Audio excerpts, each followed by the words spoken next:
Hi there, my name is Genevieve Spina. I'm going to be talking about my Closing the Gap intervention, which looks at goal setting, study skills, and mindfulness and their impact on on-track data.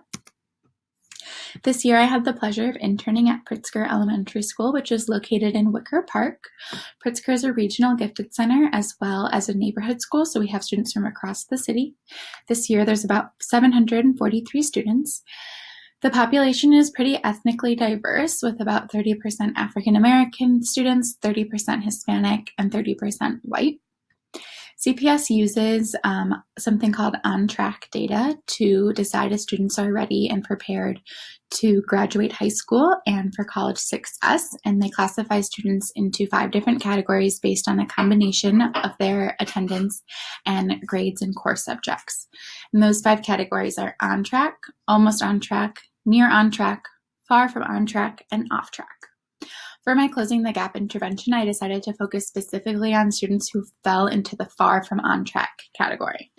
Only 10% of Pritzker students fall into this category. However, 26% of African American male students are far from on track, which is over a quarter. So this begs the question of why are Black males disproportionately faring worse in school when compared to their peers?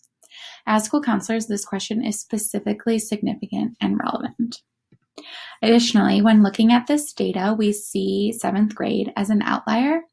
35% of all African American male students who are far from on track are in 7th grade. Scores from 7th grade are used to determine student eligibility and acceptance into high school. So that working with this population is specifically important. In summary, we decided to start a Closing the Gap intervention for 7th grade African American male students who are listed as far from on track at the 20-week report card. Further, studies have shown that GPA in 3rd through 8th grade core subjects is predictive of student success in 9th grade. So working with these students at this time is critical not only for their high school options, but also for their future success in high school. So the original plan was to create a small group intervention that was going to meet for 8 weeks, covering the topics that you can see here.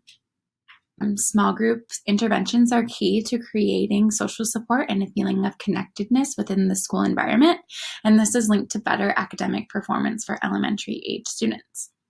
However, due to the school closure, we were unable to carry out our plan, and we decided to pick 3 topics that we thought were most important and relevant during this time, which are SMART goals, mindfulness, and the study environment, specifically as it relates to remote learning.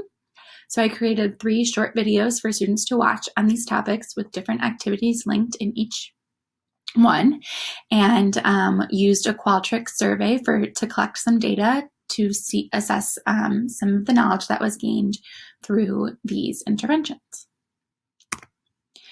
As far as recommendations, I think the small group environment is really important. We ran a very similar group with 8th grade students, and at the end of the group, students rated the small group being one of the best supports that they had in increasing their grades.